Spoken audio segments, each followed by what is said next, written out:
Welcome to the French town of Doussa, one of the busiest paragliding sites in the world. It's at the south end of the valley of Lake Annecy, so this site is often called just Annecy. It's late morning right now, and tandem paragliders are landing every minute. There is a beautifully detailed map of the site here, which we use to make a flight plan for the day.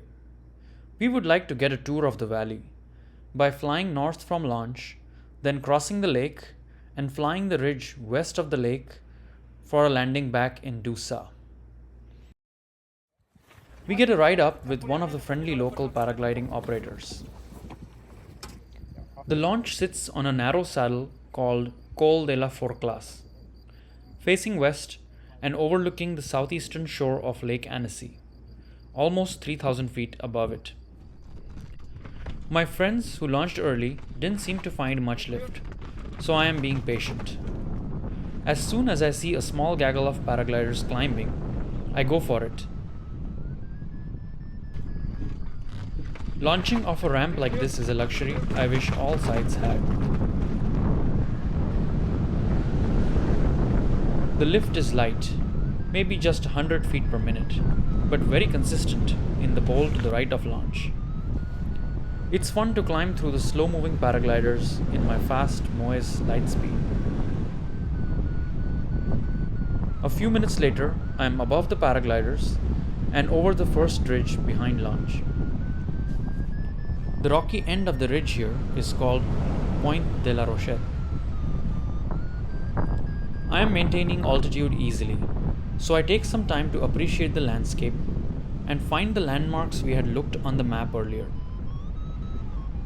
I haven't put a task in my instrument, but I recognize our first turn point at the tall rocky crag sticking out at the end of this high ridge. Following the paragliders, I continue north but avoid going deep towards higher terrain as it is all shaded and may not be lifty. I pass the highest point of the ridge called La Tournette. The views from above it would be spectacular, but I'll have to come back on another day with higher cloud base.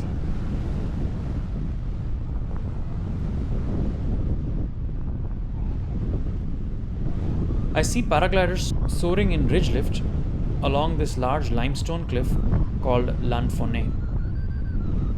I'm flying this site for the first time, so trying to figure out what's going on around me is important. The very unstable air pushed up by the light wind from the lake makes it easy to climb in a few passes. I keep a large clearance to avoid bumping into the paraglider that's scratching uncomfortably close to the cliff.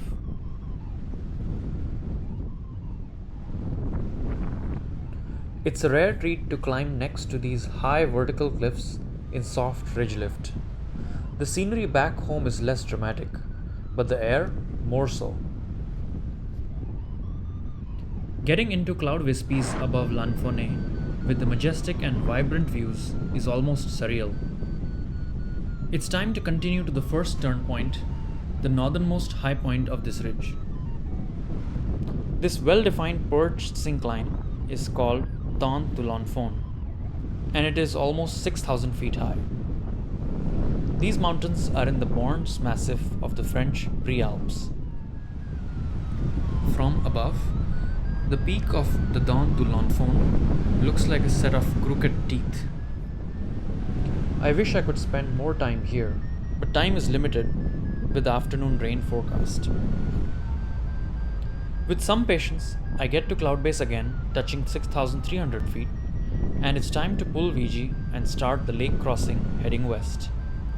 I'm not really sure if I can get to the ridge on the other side high enough, but I'll give it a shot. The dense looking town below is Talwa, a popular tourist destination due to its scenic location and historic architecture. As I fly over the middle of the lake, the vista opens up in all directions and I'm awestruck. There are many paragliders spread out down low. I am aiming straight for the upper part of the ridge that drops to the sharp corner in the lake at the little town of Douin. Lake Annecy is the remnant of a glacier that disappeared at the end of the last glacial peak 18,000 years ago.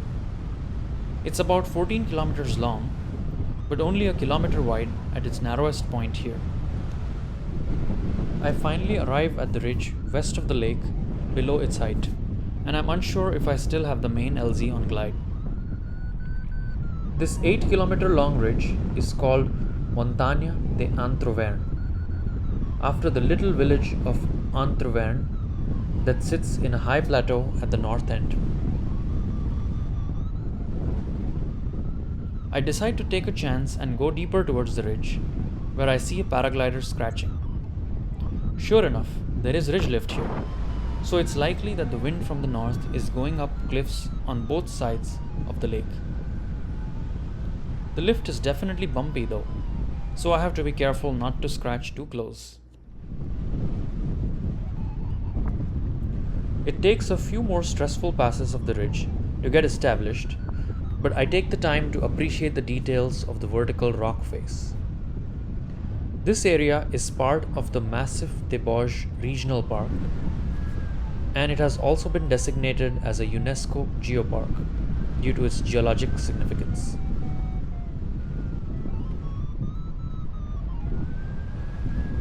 I follow the ridge south closely and gain altitude, but then the lift stops. The highest part towers 4,000 feet over the valley. It's called Roc de Boeuf, which translates to Beef Rock. I wonder why it got that name. The clouds are getting really dark now, so I decide to leave. But I do want to tag the peak to the south of the lake before landing. A quick intentional glide gets me to the front steep slope of the Montaña du Charbon. Shaped like a sloping boat, it is one of the most emblematic perch synclines in the Massif des Bauges. The building at the top is a refuge open to visitors. I wish I had time to visit it and hike the area. Enchanted by the views, I lose track of the developing clouds, now looking like they could produce rain at any second. It dawns on me suddenly, and I decide to head to the landing field. But I'm still at 4,000 feet over the valley, so I consider tagging launch to close the loop of my flight, prepared to bail if needed. Fortunately, the forecast showed very low CAPE, or convective energy, and no chance of thunderstorms, so I'm not too worried. I'm already getting occasional drops, but I'm determined to tag launch. In for a penny, in for a pound, right? The buildings below are restaurants and ski resorts catering to the adventurers coming here. I am still above launch, and the rain is starting to get worse, so I turn back intending to lose altitude as quickly as possible. The little house, perched by itself on the forested ridge, looks straight out of a fairy tale. Back above Dussault, the rain is really coming down now, and I just have to deal with it and land as safe as I can. If I had time, I would have liked to survey the town before landing. The wind is also looking strong, and a gust front is coming from the south, the opposite of the normal direction from the lake. These are not the landing conditions I expected when we were at the LZ only 3 hours ago in the beautiful sunny weather.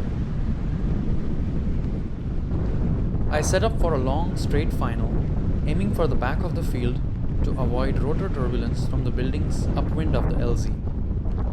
But the cold sinking air along with the rain pushes me down more than I anticipated, worsening my glide ratio. So I come short and just barely clear the hedges marking the north end of the field. I have no time to flare, and I skid to an ungraceful stop in the wet grass.